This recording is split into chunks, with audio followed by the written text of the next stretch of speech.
네, 여러분 안녕하십니까. 본격 밀리스터 팟캐스트 밀떡. 네, 오늘도 다시 돌아왔습니다. 고현준입니다. 반갑습니다. 안녕하세요. 반갑습니다. 안녕하세요. 반갑습니다. 정명섭 작가입니다. 네, 우리 박찬준 위원님도 함께하고 계십니다. 본인 이름 한 번 정도는 얘기해 주셔도 괜찮아요. 네, 박찬준입니다. 자, 저희 봄 개편 이후에 새롭게 진행되고 있는 밀떡 오늘 또 함께 할 텐데, 지난번에 저희가 이제 러시아 우크라이나 얘기를 이제 전황을 좀 살펴봤었고, 맞습니다. 네. 거기서 이제 앞으로 펼쳐질 것들 중에 이제 주요 변수, 서방으로부터의 이제 일종의 전차 지원 이렇게 얘기할 수 있을 것 같은데 300대 얘기를 하셨어요? 우크라이나가 이제 300대가 있어야 공세가 가능하고 300대가 있으면 공세에서 승리할 수 있다라고 이제 계속 얘기를 했죠. 그러니까 그 300대의 기준은 어디서 나온 거예요? 이것을 어느 매체에서도 이야기를 하지 않고 있는데 300대가 나온 이유는 러시아 쪽에 있습니다. 러시아의 전쟁 전에 그 전차 전력을 보면 2,700대 가량을 현재 운영하고 있었습니다. 그 중에서 한 1,300대는 개량이 된 현대전에서 사용할 수 있는 전차였고요. 1,400대는 이제 2선급 전차죠. 근데 그 1,300대의 세계 기종에 대표되는 그런 전차들이 많이 터져 나갔어요. 심지어 그 전차 2,700대 중에 2,000대 이상이 터져 나갔고, 뭐 500대 이상은 우크라이나에 로획됐고, 1,500대 가량 그 가까이는 뭐 확인된 숫자만 지금 1,300대 이상이니까 1,500대라고 볼 수가 있습니다. 그런 전차들은 전부 뭐 여러 보도를 통해서 알려졌듯 뚜껑이 따지고, 뭐 제블린이나 엔론으로 그렇죠. 이제 완전히 이제 그 파괴가 됐습니다. 포탑이 사출돼서 날아간다든지. 그렇습니다. 또 여러 무기 체계, 대전차 무기 체계, 우크라이나가 갖고 있던 그런 무기 체계로 터져 나갔는데, 그러다 보니까 그럼 러시아가 전차 운영을 그렇게 못하는 겁니까? 운영을 못한다기보다는 우크라이나가 좀 더 잘했습니다. 매복을 통해서 전차의 측면을 노린 거죠. 그러니까 그거에서 우리가 이렇게 달고 가는데. 네네. 옆에 안 보이니까. 앞에서 댐비면 이걸로 그냥 쏘면 끝나는 거니까. 옆을. 예. 러시아 전차의 특징이라고 보면 전면 장갑은 최신형인 개량형인 경우 상당히 두껍습니다. 방어력이 상당하고, 그렇죠. 그리고 여기서 간과할 부분 중에 하나가 우크라이나전에서 러시아 전차들이 계속 터져나가니까 이런 얘기들을 해요. 러시아 무기체계는 재원에 비해서 다 뻥이다. 근데 그 엄밀히 말씀드리면 재원 자체는 맞습니다. 그것을 그대로 구현하는 그런 문제가 좀 있어요. 그러니까 뭐 이를테면 방산 비리, 또 갖출 걸 제대로 안 갖춘 거죠. 러시아 방산 비리 엄청나지. 네. 그 유명한 얘기 있죠. 푸틴이 했던 그 전시회에서 문을 열었는데 그 찝에 그 문짝이 떨어져 나갔어요. 문짝이 떨어 나가서 이렇게 안으로 넣어서 이렇게 문을 열었던 그 모습이 나. 그러니까 푸틴 대통령, 문짝이 아니라 그 손잡이가 떨어져 나간 거지. 그러니까 푸틴 대통령이 왔으면 더 A급을 갖다 놨을 거 아니에요. 근데 그 상태에서도 손잡이를 당겼더니 손잡이가 떨어져 나갔어요. 그러니까 푸틴이 문 열어볼지 몰랐던 거지. 그렇죠. 네. 그렇습니다. 그리고 또 렐릭트 9이라고 하는 엄청난 반응 장갑이 있습니다. 5세대급 반응 장갑인데, 그건 서방에 현존하는 전차포로 1km에서 교전할 경우 파괴가 불가능할 정도입니다. 그것이 재원상으로 증명이 됐어요. 다른 국가에 그걸 수출했을 때, 예를 들면 뭐 인도에서 수출을 이 부분을 갖다가 시험했다거나 이랬을 때 증명이 된 거거든요. 그래서 실제 재원상으로 보면 그렇게 간단치가 않은데 측면 같은 거, 전차의 측면은 상당히 약해요. 재원상으로 보더라도. 그렇기 때문에 측면을 노렸고, 그리고 또 하나 러시아 전차에서의 쥐약은 캐로젤 시스템이라고 하죠. 그렇죠. 자동 장전 시스템. 자동 장전 시스템이 잘 터지게 돼 있어요. 그렇습니다. 네, 그래서 이제 탄약은 탄약대로, 탄은 탄대로 있기 때문에 그런 것 때문에 유폭이 잘 되죠. 거기에 이제 상부 공격을 했을 때 뻥뻥 튀어나갈 수 있는 그런 약점이 있기 때문에 제블린에 많이 당했죠. 야, 그러니까 이게 그런 생각이 자꾸 드네. 면도 깨끗하게 하고 저 세수도 제대로 하고 이제 메이크업까지 했는데 귀 뒤가 들어온 거야. 맞아요. 막 냄새 나고. 특히 이제 러시아 전차는 공세용이기 때문에 서방제 전차보다 가볍거든요. 그러니까 이제 그렇다고 전면을 이제 가볍게 할 수는 없으니까 상대적으로 측면과 뭐 상부, 그다음 후면이 장갑이 상대적으로 얇거든요. 그러니까 그 약점을 우크라이나가 노린 거네요. 그렇죠. 초반에 이제 공세를 했을 때 이제 서방제 제블린이라든지 아니면 엔로 같은 대전차 무기를 굉장히 잘 썼던 게, 무기 자체라기보다는 그 임진왜란 때도 조선수군도 이순신 장군 이끌었을 때 연전 연승하다가 원균 이끌어서 단 한 번에 그냥 몰살 당했거든요. 7,000명에서. 그러니까 칼은 똑같은 칼인데 이 칼을 어떻게 잘 쓰느냐에 따라 달라지는데 우크라이나가 초반에 이제 그렇게 하면서 이제 러시아 전차를 잘 잡아냈죠. 그렇습니다. 그래서 이게 초중반의 이야기고 지금 현재의 이야기는 그래서 한 2,000대 정도를 유지를 해야 러시아도 공세를 취할 수가 있습니다. 그런데 그렇게 2,000대 이상이 갈려나갔기 때문에 약 1,500대 정도의 전차를 새로 이제 투입을 해야 돼요. 근데 러시아는 전차의 대국이죠. 그렇죠. 그동안에 그 보관돼 있는 전차만 뭐 몇만 대 수준입니다. 그러나 쓸모 있는 전차가 거의 없는 거예요. 녹슨 전차는 의미가 없잖아요. 그렇습니다. 그래서 앞서 정 작가님 말씀하신 대로 T-62 초기형이라고 그러는데 정확하게 얘기하면 T-62 초기형은 아니고 T-62M이라고 그래서 그나마 T-62의 현대화 버전의 이런 거 얘기할 때 너무 신기해. 아 그런가요? T-62M은 뭐예요? M이라는 그런 그 제식명이 붙은 거는 대부분 러시아에서 붙은 것들은 개량을 한 최신형이라고 보시면 돼요. T90도 M형이 가장 최신형입니다. 그러니까 자동차로 주면 이제 페이스리프트 정도 한 거. 그렇죠. 풀 체인지는 아니고. 우리도 갖고 있던 T80U 전차는 T80BV 전차가 기본형이거든요. 기본형보다는 한 중간 정도 되는 전차인데 거기에 이제 개량을 해서 T80BVM이라고 합니다.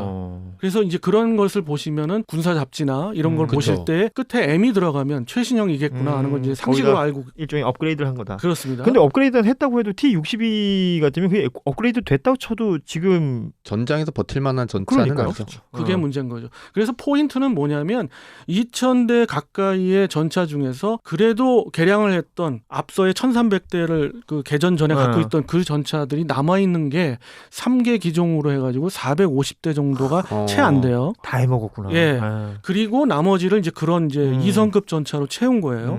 근데 이제 보도에서는 러시아 전차 터지는 것만 이야기하지 우크라이나 전차 터지는 건 얘기 안 해요. 그건 그렇죠. 그죠? 마치 저 한국 전쟁 때 북에서 막 탱크 소련전 탱크 내려올 때 우리가 화염병 들고 들어간 거 그처럼 얘기하면서 맞습니다. 탱크 폭파했다는 얘기만 보여줬잖아요. 사실은 수백 대가 파괴가 됐고요. 그렇죠. 우크라이나 전차도 그렇습니다. 그 특히 이제 헤르손을 탈환하면서 좀 자신감에 차서 방만하게 성급하게 본인들의 그런 장점을 살리지 않고 이제 공세를 취하다가 많이 터져 나갔거든요. 그것도 막 갖다 들이댔구나. 그쵸? 예, 그렇습니다. 그리고 많은 지원을 해주었던 T-72나 이제 그와 유사한 동구권 전차들이 사실은 너무 오래된 노후 전차들이에요. 그러다 보니까 갖고 있는 전차는 1,000대가 넘어가는데 계속 고장이 나는 거예요. 그래서 가용 전차가 한 1,000여 대 정도고 이 부분에 있어서 러시아의 2성급 전차는 상대할지언정 1급의 전차, 450대 전차는 상대하기에는 물론 가정은 가질 수가 없잖아요.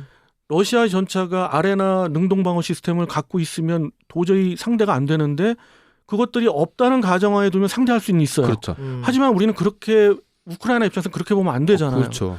여지까지는 그래왔지만 그래서 그 450대를 상대하고 공세라는 거는 무조건 치고 나가야 되거든요. 그러려면은 300대 정도의 서방급 3세대 전차는 필요하다. 그래서 이제 요청을 한 게 300대 수량입니다. 그럼 그 조달 가능성에 대해서는 어떻게들 보십니까? 그러니까 가장 많이 요청했던 게 결국은 이제 레오파드 전차였었거든요. 그래서 레오파드 이제 독일이라든지 레오파드를 수입했던 국가들이 이제 공급을 해주고 있는 상황이고, 그 다음에 챌린저 전차 같은 경우는 워낙 기종이 좀 다르기 때문에 뭐 저도 이제 영국도 많이 가지고 있지는 않거든요. 예, 그리고 미국도 이제 에이브럼스를 주겠다고 했는데 약간 그랬던 게 지금 미국이 현재 쓰고 있거나 아니면 미국은 전차를 잘 보관하고 있거든요. 이걸 주면 되는데 굳이 또 신규 생산해서 주겠다라는 식으로 얘기를 해서 시간을 끌었던 걸 보면 결국은 이제 레오파드가 가장 핵심이 될 것 같습니다. 에이브럼스는 내가 봤을 때 진정성이 없어. 건너오는데 시간도 걸리고 이럴 그렇죠. 텐데 있는 거 줘도 지금 시간이 이럴까 저럴까 하는데 이제부터 만들어서 주겠다 이거는 그게 또 제가 보기엔 좀 잘못 알려진 건데 사실은 에이브럼스를 기준으로 본다면 에이브럼스의 최신형의 바로 전 버전이죠. 그 셉2 그 버전의 전차는 전쟁을 대비한 이제 물자로 예비 비축한 물자가 유럽에 있습니다. 유럽에 300대가량이 있습니다. 그게 아메리카에 있는 게 그렇습니다. 아니라? 사실은 나토에서 결정을 했을 때는 모든 걸 감안해서 한 겁니다. 다만 에이브럼스도 문제가 있고 챌린저2도 문제가 있고 그리고 레오파드는 가장 문제가 있는 그런 이제 조달에 있어서 문제가 있는 것이 수량에 있는 것이 아니라 과연 어떻게 450대의 러시아 최신형 전차와 대결을 할 때 견딜 수 있는 또는 그렇죠. 우세를 점할 수 있는 전차를 줄 거냐 하는 데에 너무도 늦게 이걸 시작했기 때문에 시간이 걸리는 겁니다. 그래서 한 4월 중순은 돼야 기본적으로 100여 대의 전차가 완비되지 않을까라고 보고 있는 거고요. 하나하나 기종별로 말씀을 드릴 수도 있는데 우선 레오파드 같은 경우는 레오파드 2A4는 절대적으로 불리합니다. 그렇죠. 예, 너무 그러나 오래된. 상당히 많은 수량을 갖고 있어요. 전체 레오파드 2가 유럽에 깔린 게 한 500대 가량인데 네. 사용을 하든 아니면 보관하고 있든 예. 이 전차들의 대부분이 A4형이에요. 근데 A4형은 지금 상태로서는 어렵습니다. 오히려 레오파드 1 A5라는 전 단계의 레오파드 1 전차가 있었어요. 그 전차가 기동력이나 이런 측면에서 봤을 때 또 새로운 나토의 탄약을 갖다가 사용할 수도 있기 때문에 호환성이 있구나. 그렇습니다. 아. 그래서 그것을 차라리 170대 이상 갖고 있기 때문에 그걸 주는 게 낫지 않느냐는 논의도 하는데 어찌됐든 A4는 어렵고 결국 A5나 A6급을 줘야 돼요. 뭐 A7은 이제 개발하고 있는 그렇죠. 거니까 아예 실존 전차가 거의 없는 거고요. 노르웨이에서 K2에 아주 억지로 승리를 이겼죠. 한 네. 그 전차죠. 아니 그러니까 지금 A4는 많은데 효용 가치가 떨어진다. 그렇습니다. 그러면 A5나 6가 간다면 그건 지금 대수가 확보가 돼요? 확보될 수 있는 대수가 언론에서 이야기하는 것들은 적게 이야기합니다. 음. 뭐 덴마크에서 뭐 6대, 포르투갈에서 네. 4대, 그리고 독일에서 최대 28대까지 뭐 이래저래 합쳐서 지금 50대 정도예요. 그 A5나 서방 유럽 전체를 A6가 합쳐도. 예, 그렇습니다. 그렇기 때문에 사실은 큰 전력 보탬이 레오파드는 안 되는 거고요. 뭐 앞서 좀 이런 질문을 하신 적도 있어요. 그 세 개 기종이 굉장히 관심사니까 그 기종 중에서 그래도 전력의 보탬이 되고 가장 선도에서 서방 전차가 뭘 거냐라는 패널들의 질문에서 그때 이제 김 PD님이 질문하신 것 같은데 그 질문에서 제가 이제 챌린저 2라고 그렇죠. 이야기 드린 레오파드 챌린저 이유가 에어브람스 있습니다. 중에서 가장 그래도 현실성 있고 방어력 뛰어나고 네.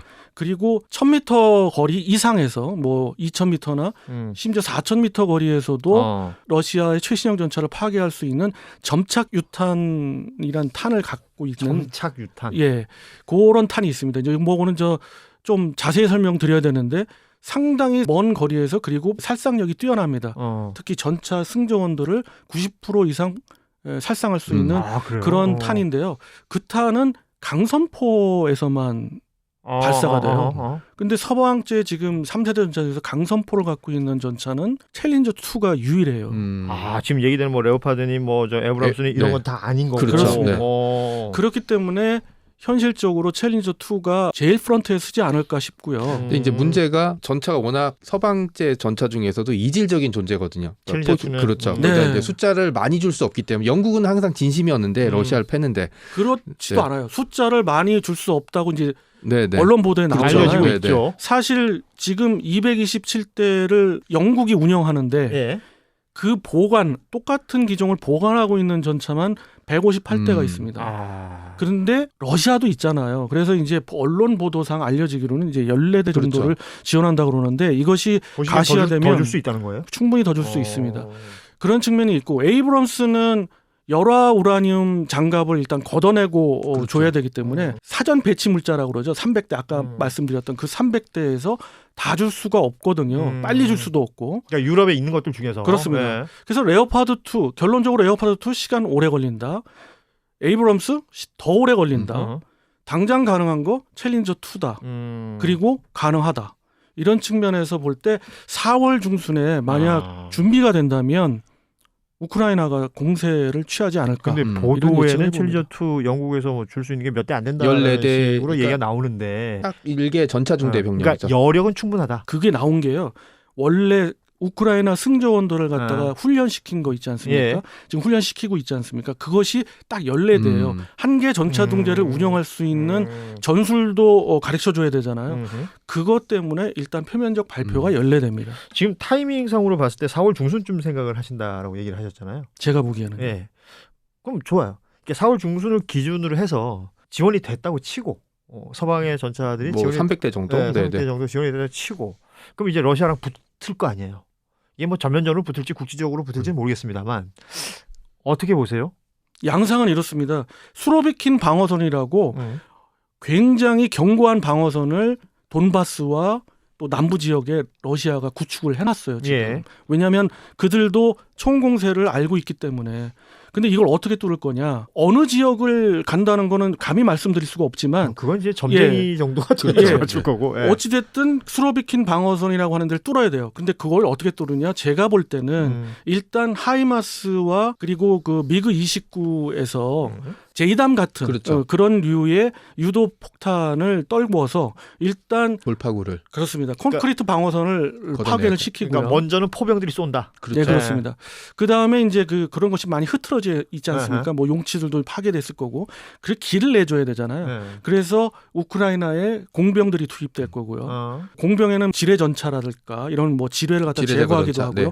무인 지뢰 제거 차량도 그렇죠. 우크라이나의 전장에서 많이 보입니다. 그러니까 결국 길을 터줘야 된다는 맞습니다. 거죠. 길을 틀면 전차들이. 300대로 대변되는 서방권의 3세대 전차가 진격을 하게 되죠. 거기에서 결판이 나는 겁니다. 러시아의 지금 업그레이드 됐던 러시아 전차와의 대결에서 어떻게 될 거냐. 만약 거기서 이제 승리를 한다면, 기갑전에 승리를 한다면 많은 수의 이제 우크라이나의 장갑 차량을 동원한 보병들이 기계화 보병들이 밀고 투입되면서 그렇죠. 네, 그렇습니다. 그러니까 이제 장벽을 걷어내고 펀치로 한 방 먹인 다음에 그다음에 이제 그 병사들을 집어넣어서 이제 돌파구를 통해서 이제 그 점령 지역을 넓히는 방식을 사용을 할 텐데 그러니까 이게 내륙 지역이다 보니까 무슨 상륙 작전이나 이런 건 의미가 없나 보군요. 거기를 두드리고 결국 그렇죠.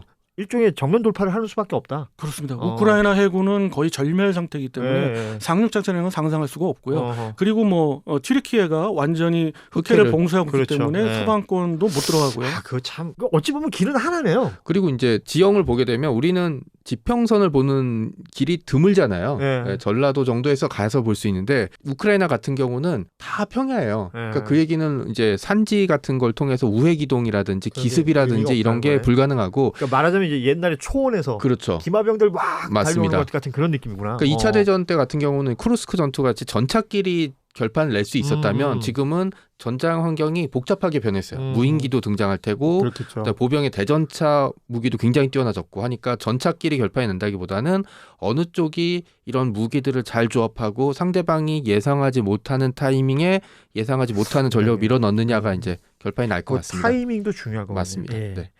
그러면 이제 뭐 지금 우리가 실제 거기 투입될 수 있는 전차들의 여러 가지 가능성들이나 뭐 이런 것들 얘기했는데 이제 우리가 흑표 얘기를 안 할 수가 없으니까 네.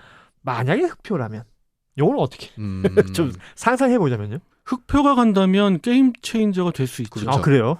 이게 세대 구분을 하는 이유가 전차의 세대 구분을 하는 이유가 여러 가지 기준이 있는데 동구권에서 하는 세대 구분도 있습니다만 우리가 익숙한 거는 서방권이니까 서방권 기준으로 3세대 전차를 지금 지원한다고 하잖아요. 그런데 지금 정도 뭐 업그레이드가 안 된 지금 정도의 흑표라도 명백한 3.5세대 전차거든요. 그리고 나머지 에이브럼스의 3.5세대 전차가 지원할 수 없는 입장이라면 지원할 수 있는 나토 국가는 없어요. 지금 현재 3.5세대를. 그리고 한 가지 문제가 에이브럼스 같은 경우는 기름 퍼먹는 하마기 때문에 공세를 할 때 진짜로 기름이 떨어져 갖고 멈췄을 경우가 발생할 수 있거든요.